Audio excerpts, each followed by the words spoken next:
and my email was all over Gemini. Yeah, they've recently integrated that.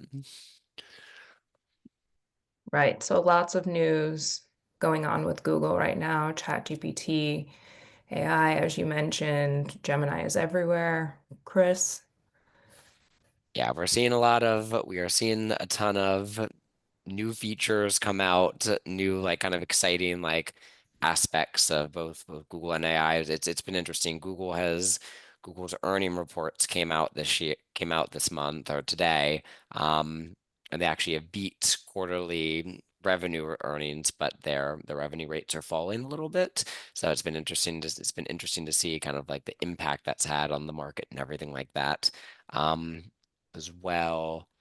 ChatGPT last week introduced like deep research, which is pretty crazy. Like AI agent, like if you ask ChatGPT to do deep research, you can ask it to like go look for like a new refrigerator for you and give it like your criteria, like your budget, like what like the functions you want from it, and it will actually like browse the web on your behalf. It'll take like 15 minutes to do it. It'll look at like 50 plus different pages, reviews, products. It'll aggregate all that information and like give it to you in like a clean, like in like um 5,000 word response with like citations and everything. So we've been playing around a lot with that. I think there's a lot of like applications for like SEO research. Like we've been doing it where it's like, hey, analyze like REI's like editorial strategy and it will do it in like 15 minutes. I love that. I spent so much time last night looking for and trying to find the correct keyword combinations for bypass, sliding glass, black barn door, sliding frosted glass barn doors, because I want to switch out some stuff in the bedroom in the house that I just moved into, and it took forever, and I couldn't even get everything to match up. There's literally one option I found on the whole internet. So welcome everyone to our webinar. Before we get started, I just would like to ask you to drop your name in the chat, what company you're signing in from, what state you're located in, or what country you're located in. Let us know. And if you're here for 4 proven strategies that boost rankings and drive revenue. We've got the company OuterBox, Akron, Ohio, Austin, REQ, San Diego, Siemens, Digital Edge Marketing, a couple from Cleveland, Ohio, Portland, Dallas, LA. Awesome. Welcome, welcome. Albany, New York. Familiar with Albany. Awesome. India. Cool. Well, thank you all for joining. My name is Kimberly Anderson Much, and I'm the Director of Content here at Agile, and we're really excited to have you. I'm excited to guide you through this session. This is a super relevant, exciting topic. As many of you know, in 2025, SEO continues to be more critical than ever with the rise of AI-powered search engines, changing user expectations, and growing competition in this reshaped landscape of search. So today we're going to show you how to refine your technical SEO, craft standout digital PR campaigns, and very importantly, leverage AI tools and learn from real world success stories to ensure your brand stays ahead and thrives. So let me quickly introduce our speakers. We've got Kalina McKay, who is the VP of Digital PR and Content Marketing here at Go Fish Digital. She specializes in creating standout PR campaigns that earn backlinks and amplify visibility. She helps brands get noticed in today's competitive digital landscape. And we've got Chris Long, who is the VP of Marketing. As you may know, he's an expert in technical SEO and AI-driven strategies, and he helps businesses optimize their search rankings and performance with cutting-edge tools and techniques. So let's jump into a quick poll. We'll launch the poll momentarily, but it is, what's your biggest SEO challenge? Is it getting backlinks, staying up to date with SEO, creating new content, SEO attribution, or visibility in Google product grids. And you're welcome to answer more than one of these or select more than one of these. And we'll let this poll run for a minute.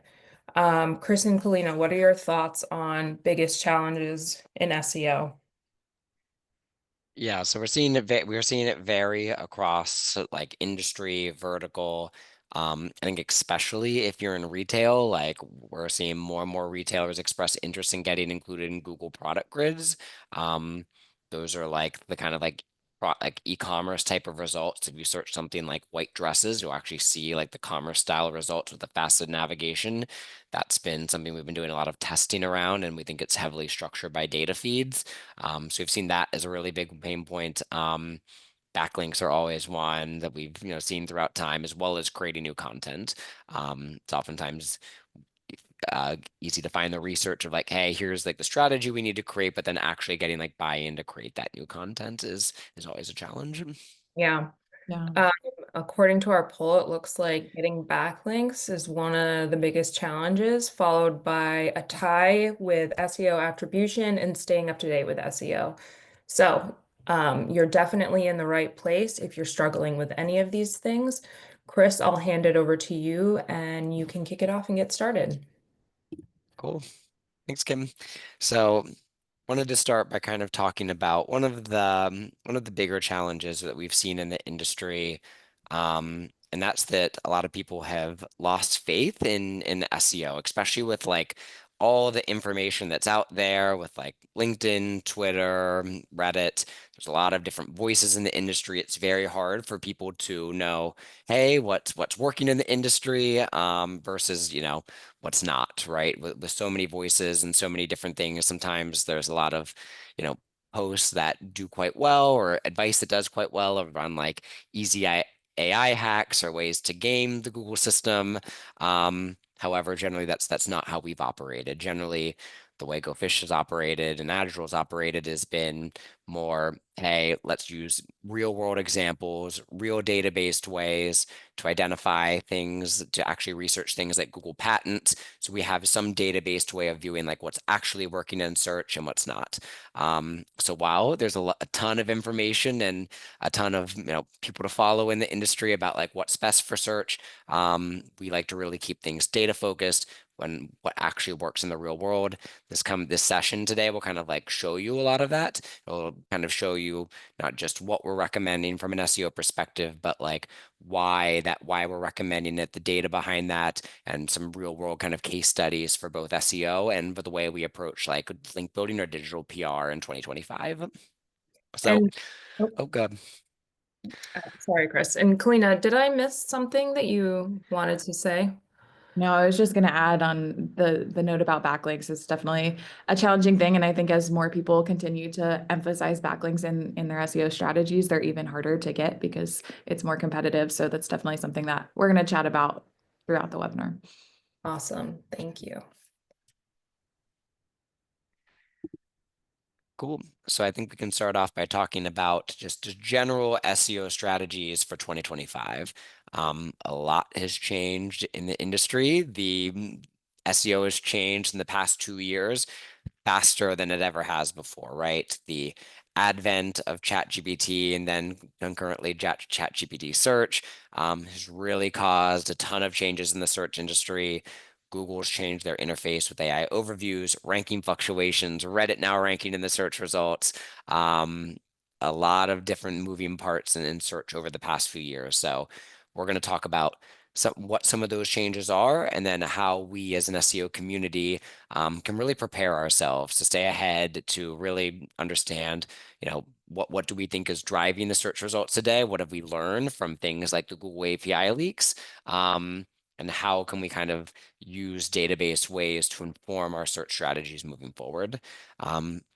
So the first one we're going to talk about is something that we've worked on a lot here, and that's using the concepts of embeddings and cosine similarity to inform our SEO strategy. These are topics that are a little bit more technical in nature, but we really think are important for everyone to understand because they're kind of at the crux of how Google works. Just for summary, right? The reason we believe Google uses this as several reasons. If you remember the Google API leaks, there were a ton of references to the term embeddings. In fact, there were actually over 100 different references of the term embeddings in the API leaks. That suggests that Google themselves uses embeddings. As well, if you look at this research paper that was done by one of Google's VPs of search, it is the Stanford paper. He has this passage, and you can see it highlighted there. As a consequence, we can use cosine similarity between the query vector and a document vector as to measure the score of a document for that query. So layman's terms, they can use cosine similarity, which is a calculation, in order to numerically calculate how similar a given piece of content is for a given query someone is searching. So we think it's a very critical concept to SEO in 2025. Google has actually made their embedding engine available, and then we're able to actually tap into that. So that's why we think it's a really crucial component. So that kind of sets the stage. I'm going to kind of walk you all through what embeddings and cosine similarity are, and then walk you through some of the tools we've been able to utilize, so how you can actually calculate it. But at its core, it's a way of numerically measuring how relevant a piece of content is. That means content isn't a qualitative measure, it's actually a quantitative one. So on the next slide, you can see here kind of a visual representation of what vector embeddings are. It's a little bit of a longer walk, but I promise it's worth it. Vector embeddings are basically when you take a given piece of text, you can run it through, and an LLM will run it through an embedding model. An embedding model is its worldview, kind of represents its total understanding of a given universe. When it runs it through an embedding model, it will then convert it into a numeric value. A value pair is probably the easiest to think of it as, but actually they're quite in depth. OpenAI uses about 1,500 different embeddings. Google uses about 760 different embeddings or vectors. So they get quite long. The strings get quite long. But basically the concept is you can take anything, a piece of text, an image, a video, run it through an embedding model, and then an LLM or a search engine like Google can actually translate that into a specific numeric value. On the next slide, you'll kind of see kind of what that worldview looks like. So an LLM or Google will have what's called a vector database, as you see here. The different concepts are actually plotted here. This is a very basic example, much more basic than it actually works, right? Where it's off of 700 different dimensions. It's a 2D plot, but the point still stands. You can see how, hey, SEO is plotted over here, PPC is plotted, Shark and basketball, kind of all in their own little neighborhoods in the vector database. Well, the powerful thing is once you've taken text and converted it to a numeric value, you can then perform math against it. So the next slide will show you that. So now what we can do, or an LLM can do, is it can go and say, hey, for SEO and PPC, I can directly calculate how similar these two concepts are. I can directly calculate how similar PPC and Shark are. And that's the concept of cosine similarity. Cosine similarity measures the distance between 2 points.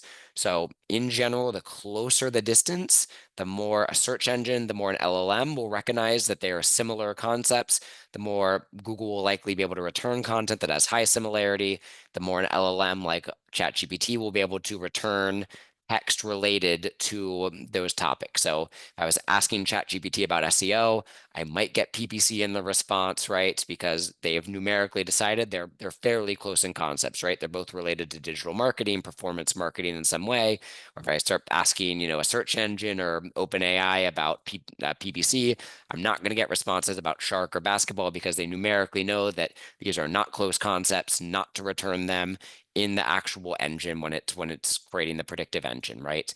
So LLMs, search engines numerically know which words are closer to each other. That's actually how they serve content. So this is the concept of cosine similarity, the distance between any one of these points. So this is really powerful because Google has actually opened up their own embedding model. It's known as BERT. And basically what BERT allows us to do is for any given keyword, you can actually analyze the content and then give a similarity score for a given page or for a given piece of content for a keyword. So we actually wrote a blog post on how to do this with a little bit of Python from Hugging Face. Here you can see I took a snippet from one of the blog articles on the Go Fish site. I input a target keyword, and then right there on the left, you actually see it gives me a similarity score for how similar that paragraph is against the target keyword that I was looking for. So even just, manually, I can go in and check, hey, for Shopify speed optimization, how relevant is the content on our site? This requires a little bit of Python knowledge and a little bit of kind of technical knowledge in order to execute. However, you can see that link at the very bottom there. If you want to go on our site and kind of run that calculation, you're able to do so. But this kind of introduces the concept of not only is cosine similarity or similarity scoring important, we can directly utilize publicly available tools in order to access it. On the next slide, you'll be able to see a little bit more about an extension that we built on our end. This is called the Agile Similarity Score extension. This will actually scrape down the content on your site. So you can see on the right here for the term HR workforce, we are able to scrape down the content, and then it will heat map out how similar that content is for a target keyword. So in this example, you can see on the right, like it heat maps it out where the first section has a 7.3 similarity, the second section has 5.8, 8.6 in the third one. So now you're able to see exactly for any piece of content how relevant it is to a given keyword. Once again, using our cosine similarity extension, it makes content relevance a quantitative measurement, not a qualitative one. So this is kind of a quick win you can do is you can go on your site, analyze your own content, and actually score it exactly how Google would. If you go on the next slide, you'll be able to see kind of another example of this for a more traditional e-commerce site. This will just give you a more high-level look at like how the extension works. So here, an example on the target site, you could plug in the term Christmas tree, and here you can see how the extension works. It extracts the content, it embeds the content. So it's embedding all the product listings, it's embedding the pricing, it's embedding like any descriptions around reviews, and it's scoring each an individual one. It's running it through Google BERT and scoring it. On the right there, you can see the overall page similarity. So that's the 8.29. And then on the left, every single section, similar to the previous slide, is actually scoring every single individual section. So whether you're a commerce site evaluating a category page, or whether you're a SaaS site evaluating a blog post, you can use this extension in order to be able to assess how relevant your content is. Cool. And I'll pass it to Kim to run through the poll. All right, so I'd love to move into a poll right now. The question is, would you like to request beta access to the Similarity Score extension tool for free? And we'll leave this poll up and running for about a minute and continue on. And as I was saying before, you can use the similarity score extension to either evaluate like the whole page level or an individual or the individual content as well. So it's really useful for both. It's useful to say, hey, is my page, how similar is it compared to competitors? Or for individual sections, how similar are they? So super useful. We use it a lot for like on-page optimizations and like scoring content appropriately. So the next thing that we wanted to talk about was this concept of compression ratios to identify low quality content. So once again, oftentimes when people look at low quality content can hurt an individual performance of a site. If you have too much low quality content or content that's not about your core value proposition, like Google and other search engines can like sense that. They know like really like, what you should be writing about. They know that REI should be writing about outdoor equipment and Salesforce should be writing about CRM. Like they numerically can measure that as well. And then they also know, like they can also measure like how quality is that content. Now, there's different metrics that they could use. One really interesting metric that they could use to kind of associate with content quality is this concept of compression ratios. Now, the reason you don't want a bunch of low quality content on your site is if search engines see that, they can start to see that, hey, this site's giving a lot of content that's not super useful to the users. Therefore, we're less likely to rank it because we don't think the site generally gives users great responses.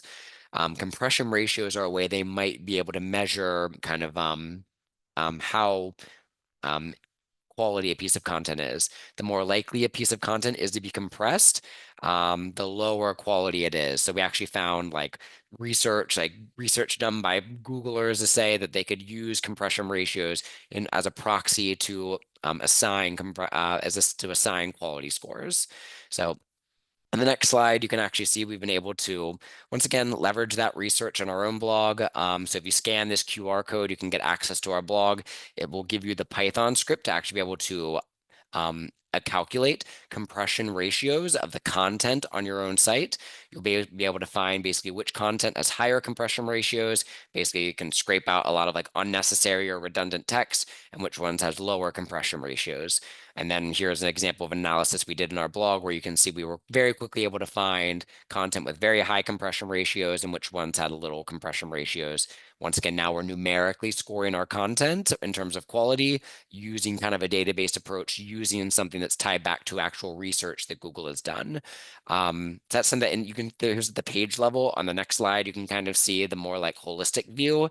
Like then what you can do is you can also like graph out your entire site, right? And you can start to see, hey, like what percentage of our pages fall within these compression ratios, right? So now you can start to see, hey, if a search engine was going through my whole site and evaluating it just off compression ratios, exactly like how much content would be considered quality and how much content would be considered low quality.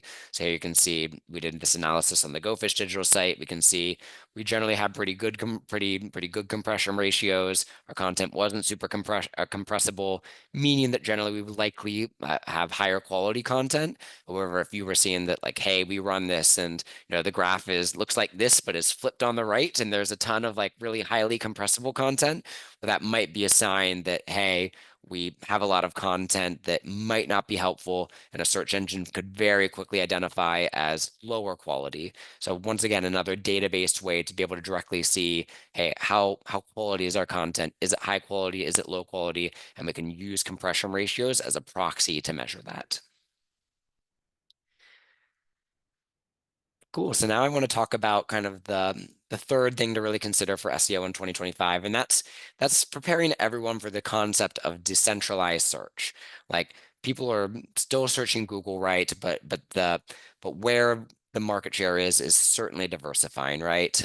This was a great kind of breakdown on SparkToro of like the website's largest traffic refers. You can see it's broken out now: LinkedIn, Amazon, Instagram, Twitter, Reddit. Depending on your industry, YouTube is one of the bigger ones. We're seeing more and more user activity get spread out across different channels, right? So that means it's important for SEO to be really, not just take more than just Google into account, have like a better understanding of like how users are like really searching for and finding information. So this is a great graph, but it was done back in January of 24, so a little bit even dated at this point. One of the things that this graph leaves out is really the emergence of AI-driven search engines like ChatGPT. On the next slide here, that really encapsulate like how strong this is growing. Like in September of 2024, so not that many months ago, right? Like ChatGPT hit over 3.1 billion in monthly visits. That actually means it surpassed Bing in terms of total market share. So AI is growing at a really extreme rate, right?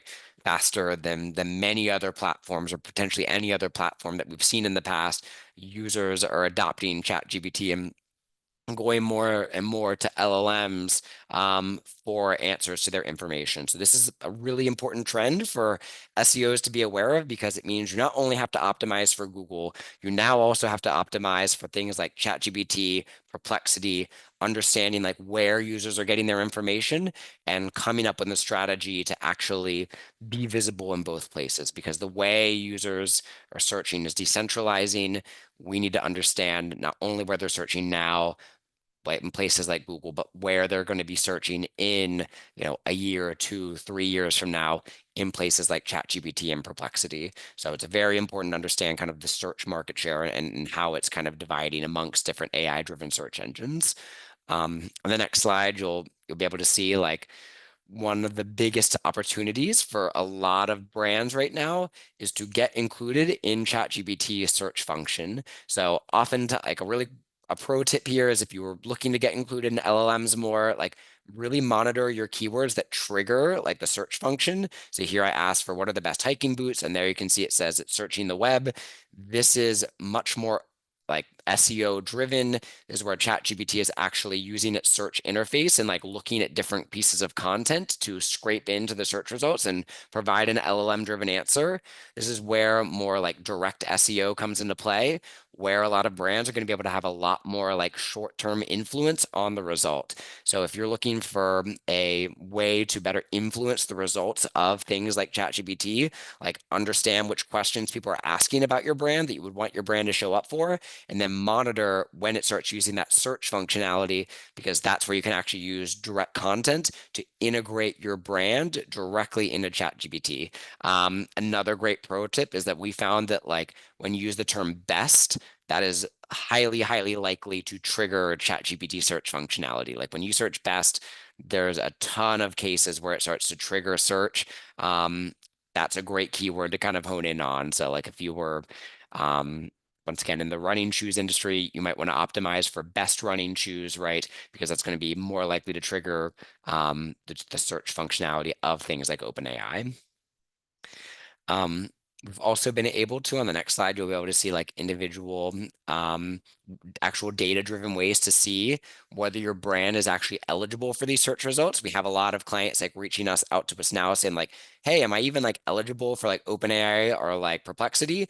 You can do this by checking your log files. So here I analyze the log files of the Go Fish site, and here you can see like Perplexity, GPT bot, they're all crawling the content. That means that I can see like which pages these crawlers are looking at, and like if our website is actually even able to be included.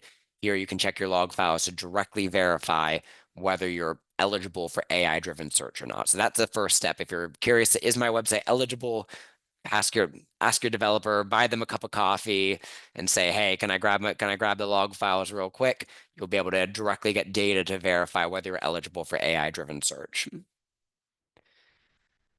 In the next slide, you'll be able to see like an individual like case study of like how we've been able to actually influence like ChatGPT driven search. So in that first kind of screenshot at the very top, we asked it for what the best digital PR agencies were, and it listed Go Fish Digital, and it said, hey, there's a specialization, here's their overview.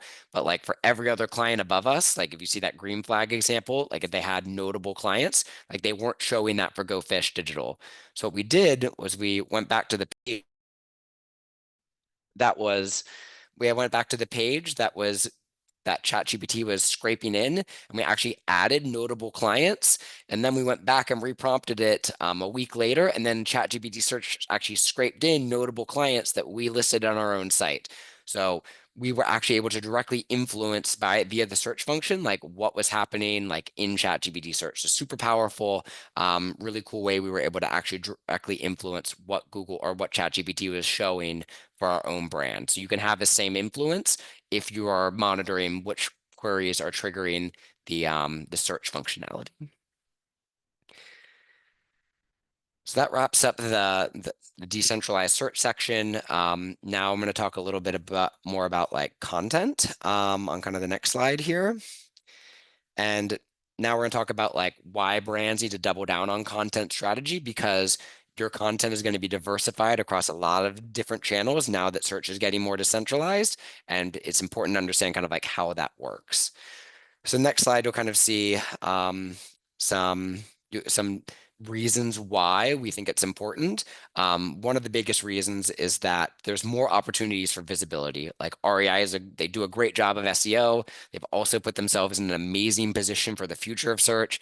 Here, if I search best hiking boots in Google at the top, I see they have an article that's eligible to rank in Google. And here I search in the bottom, I search best running or best hiking boots in the bottom and for ChatGPT, and it used the search functionality and scraped that exact same article in. So now that article, because they've created a strong editorial article that lists their core products, is eligible to appear in both. So their diversified content strategy is helping them even in this landscape of decentralized search. So start thinking like that. Start thinking about like what content you need to have that's going to be eligible for both different platforms.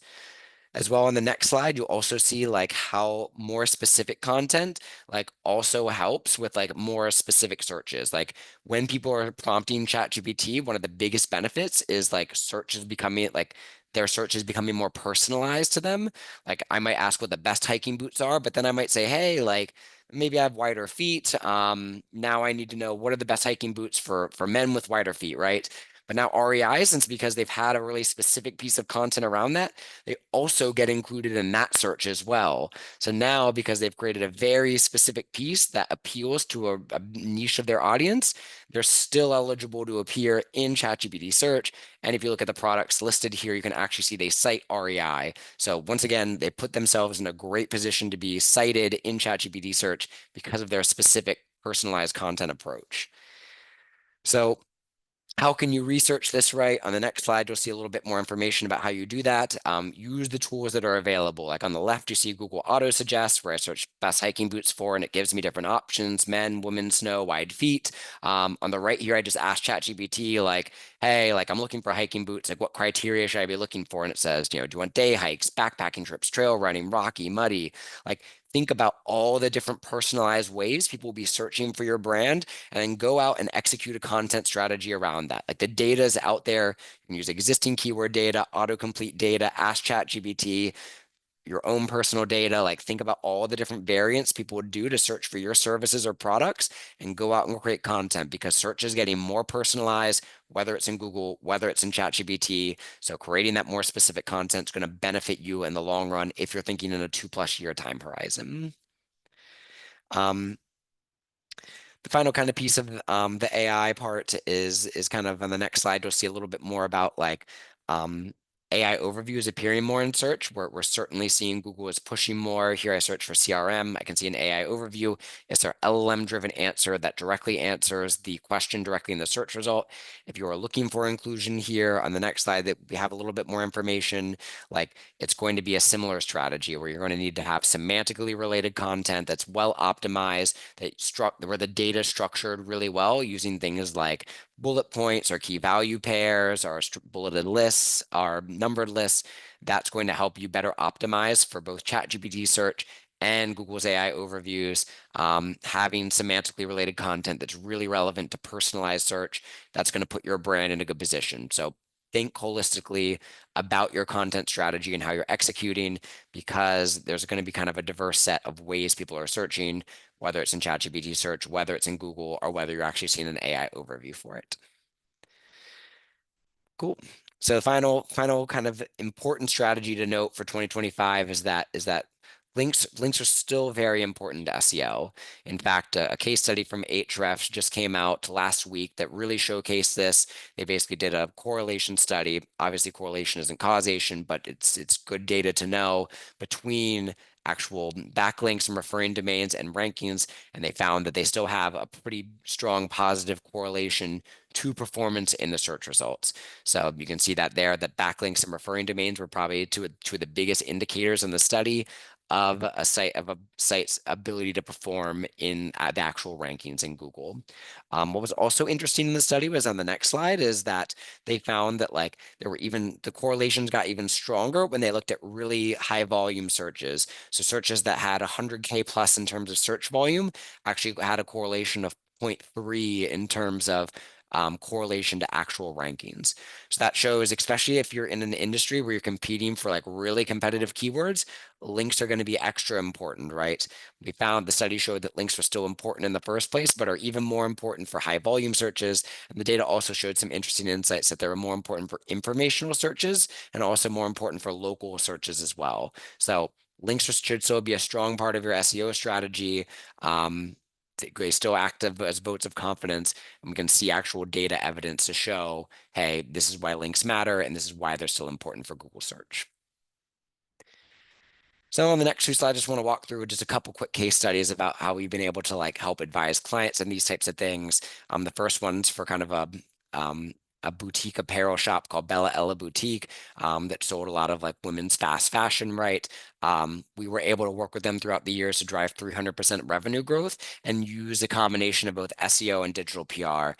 Technical SEO to really clean up like the technical aspects, the crawl rates, they were pushing a lot of content through JavaScript.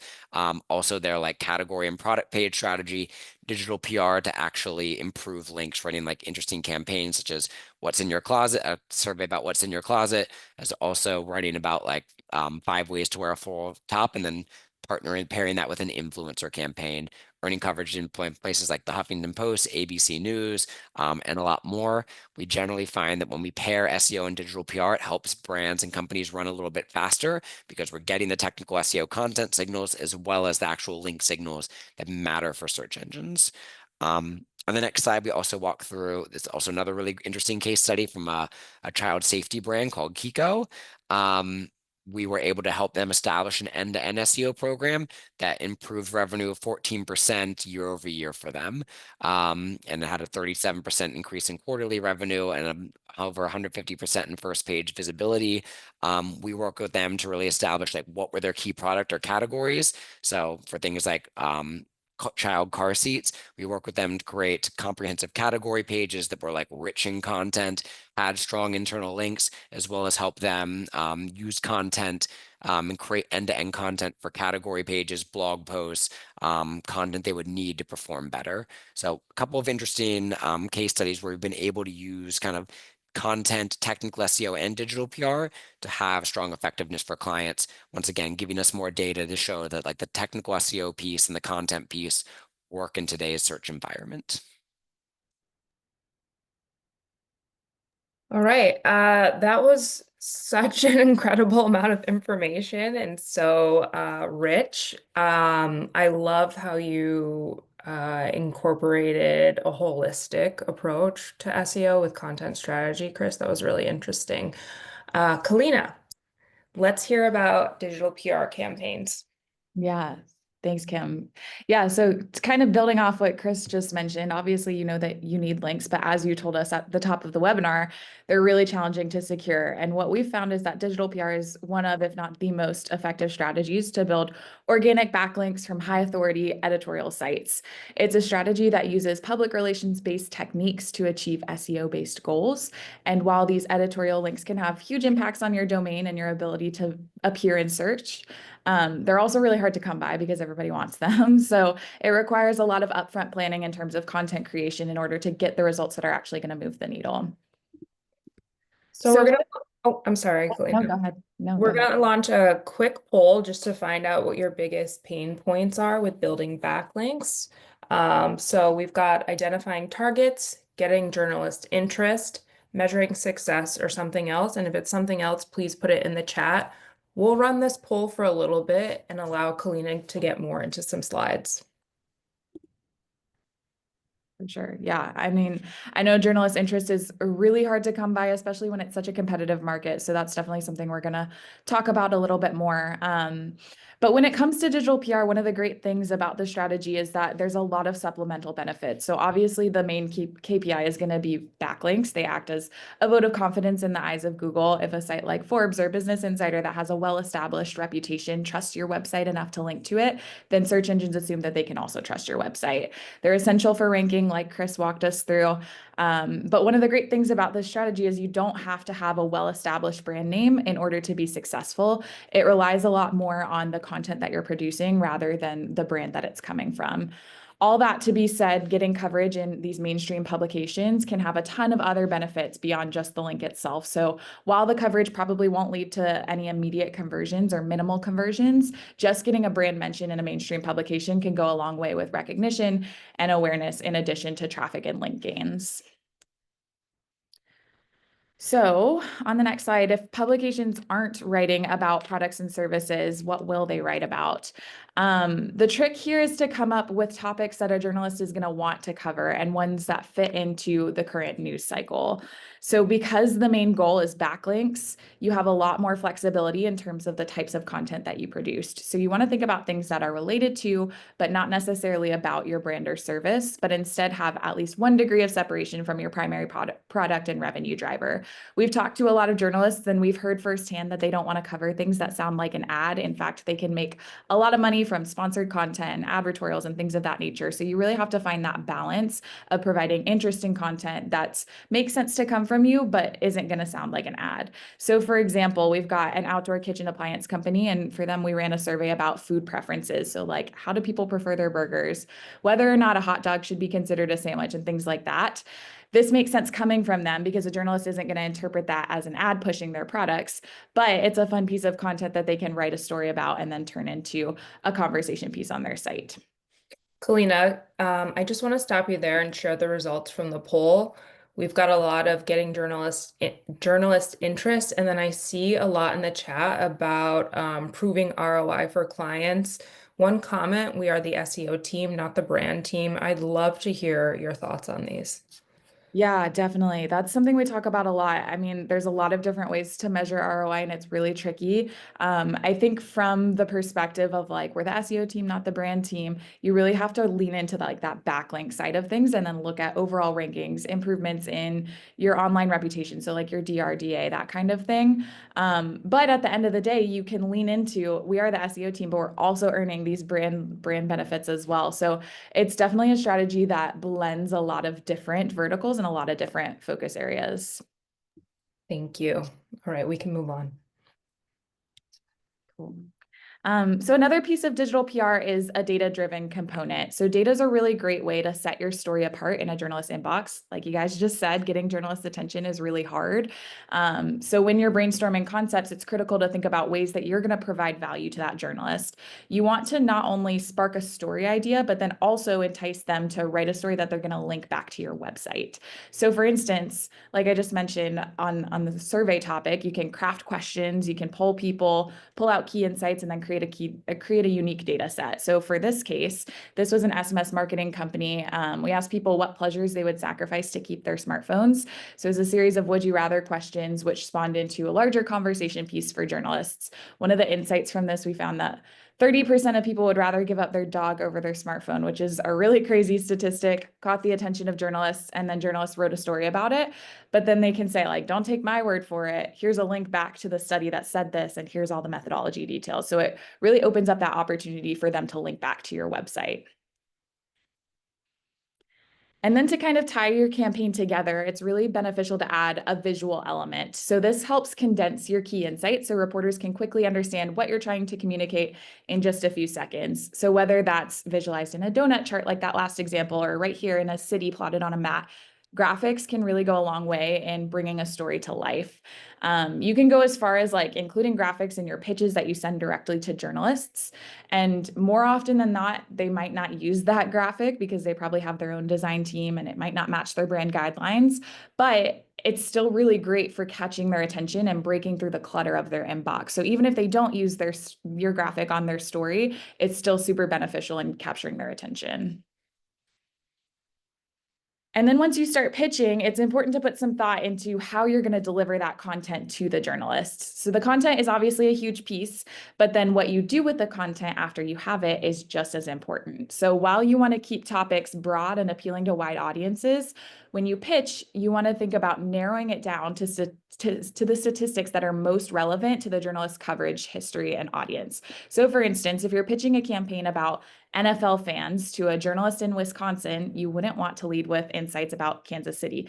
Even if that's what your story says and where your insights lead, you can see in this example, Kyle mentioned the Packers in the subject line and then framed the rest of the message accordingly. He still mentioned Kansas City, but framed with the perspective of the Packers to make it way more relevant to that audience.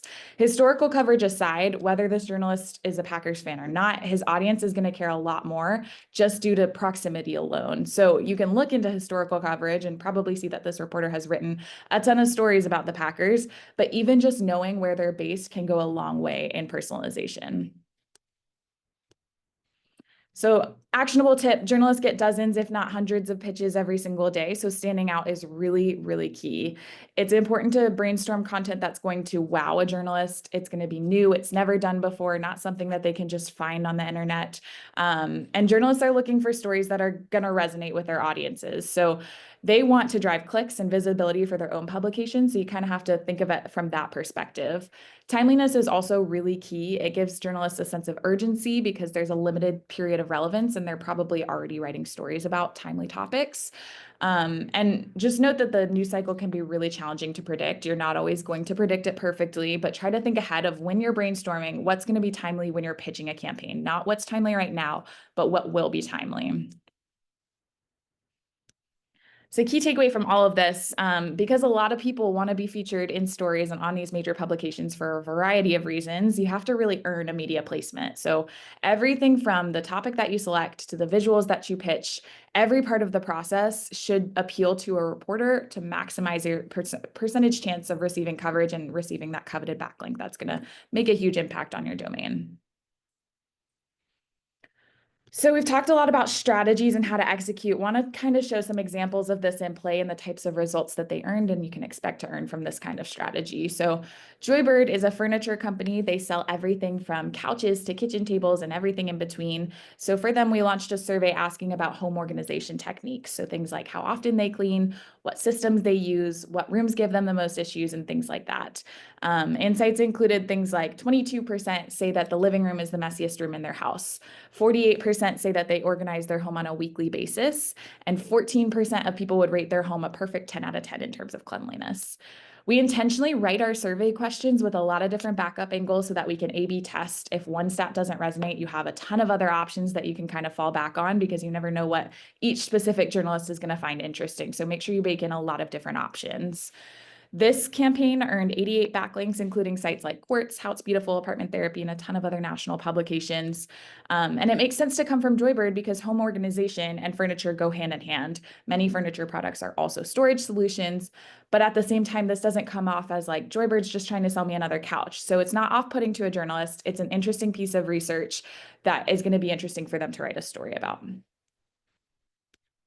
Another example for them, we did a data campaign analyzing rental listings. So we analyzed active listings on Airbnb in order to map out the most expensive listing in every state. This opened up outreach beyond national publications to local outlets across the country. So now you have not only the national publications that you can target, but also a brand new set of media outlets in every state that you can tap into. This is a great way to personalize, to bake in personalization so that you can really tie into their audience and their market. And like I said, you exponentially increase the number of relevant contacts just with adding that local angle.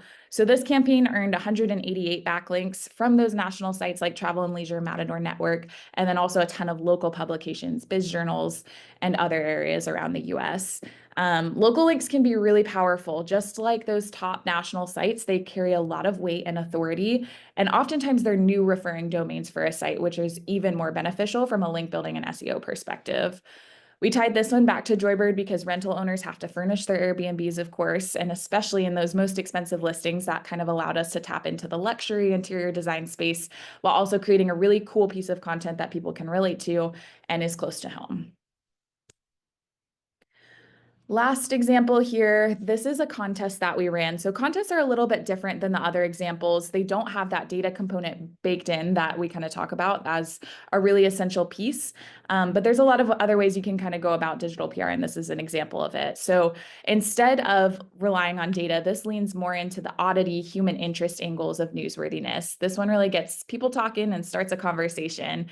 It's not a contest where you're raffling off one of your products. While that can be beneficial, it's not necessarily as newsworthy and as widely applicable to a large audience. Contests can be really mutually beneficial for journalists, which is essential.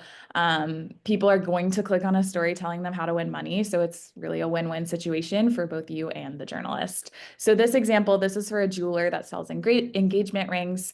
We posted a job posting of sorts where we asked people to apply for the chance to win $1,500 in exchange for going on 15 first dates. We said ideally one of those dates might turn into a long-term relationship, which then could eventually turn into an engagement ring if the stars align. So that's kind of how we tie it back to that company. But $1,500 for 15 first dates is a really catchy phrase.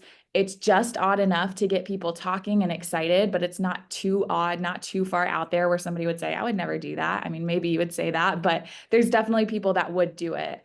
It's relevant to everyone. Even if you're not single, odds are that you know somebody that is, that you might want to nominate to apply for this contest. So it really opens up the potential of people that this could apply to.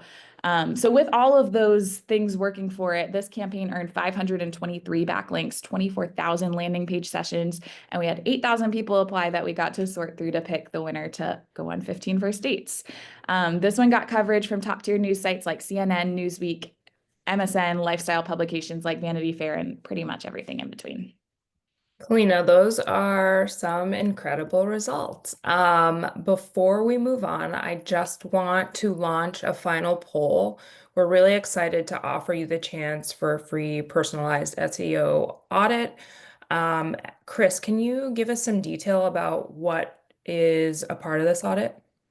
Yep. So with this consultation, it'll be a 30-minute consultation where you'll be able to ask any questions about the current state of your SEO, the future state of search. We'll also do things like analyze your site, competitor sites, market share, um, demo, like how we'd approach it with the similarity scoring and like backlink profiles. So it'd be a 30-minute consultation on like ways we can improve your SEO, both through market share improvements, content improvements, link improvements, and also give you a chance to ask questions on whatever you're looking for in terms of improving your SEO strategy in the next year. And I'll just add that if you're on the fence about this, just hit yes and we'll share more details. We'll reach out to you and share more details. All right, Kalina, I'll pass it back to you. Yeah, I think that was actually my last slide. Cool. So I think Chris is going to take it from here. Right, yeah, connecting the dots. Chris. Yep.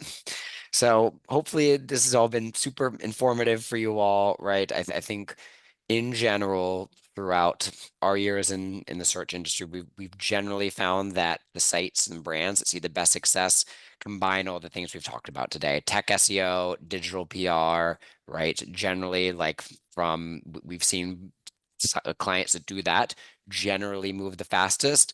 Now and today, we're seeing clients that move the fastest also tend to be the ones who are looking forward in terms of like LLM driven search, right? So kind of that third layer, but really thinking about your site from a Google perspective, a technical perspective, a link perspective, but also thinking about like, hey, where are other people searching? Is our brand connected for the future of search? Are we eligible for ChatGPT, Perplexity, and are we prepared for a future where search inherently gets more personalized? So thinking about things in these three pillars, although it's kind of a more turbulent time to be an SEO, it's also extremely exciting. In fact, of the new opportunities that are there for us, and that our organizations are in a really good position to help everyone succeed. Thanks, Chris. So we do have a few questions. Many of you may have noticed that Chris did type some answers to you, but I want to address some of the questions that haven't been answered yet. Luke, I saw your question come through and I know that it was partially answered, but I'd like to pass it on to Chris and Kalina, so I'll read the question. Google is claiming that backlinks should matter less and quality content should matter more since the March 2024 core update. I'm curious if you have found any truth in that, and specifically if you think a content-focused SEO strategy without link building can be viable in 2025. Yeah, good question. So kind of answer it in two parts. One is that's in like the Ahrefs study that we shared earlier. Actually, like it's interesting. They sought to answer that exact same question. Basically, they were saying like, hey, Google says links matter less. We're gonna actually get data to find out whether they do. The study, basically what they found was like links were still correlated. They compared it to a study they did back in 2019.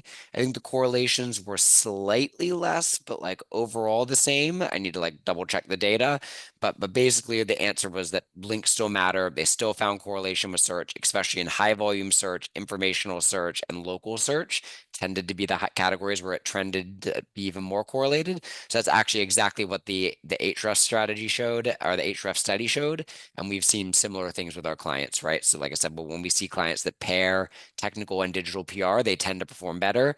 That being said, I still think there's room for SEO strategy even without like links, especially if you have a strong link profile, right? You're in less competitive industry, right? That those are things where it's like technical and content SEO can still help. We still see surprisingly a lot of sites that don't have the SEO basics down, and even just basic content, technical improvements, net new content can help them go a long ways. So we still have a good amount of client partners that do just do one or the other. So it's still certainly possible to have success in search today without the link portion. It often depends on how competitive it is, and then your existing link profile and like how armed your brand is already to compete in the modern SEO era. Yeah. And And I would add to that too, that like it has definitely changed. The link building landscape has changed a lot. So like in the past, people would buy links and that could move the needle, and that really doesn't work anymore. So I think there's other things to consider when you're thinking about your link building strategy, like definitely keeping in mind relevance, like the relevance of the domain and the quality of the domain, targeting editorial sites. I think that those can be really impactful. So like backlinks as a whole means something different to everybody. And these quality editorial backlinks can really make a large impact, especially depending on your site and what you're going after. And Kalina, can you elaborate a little bit on how a content-focused SEO strategy can benefit from digital PR and gaining those backlinks?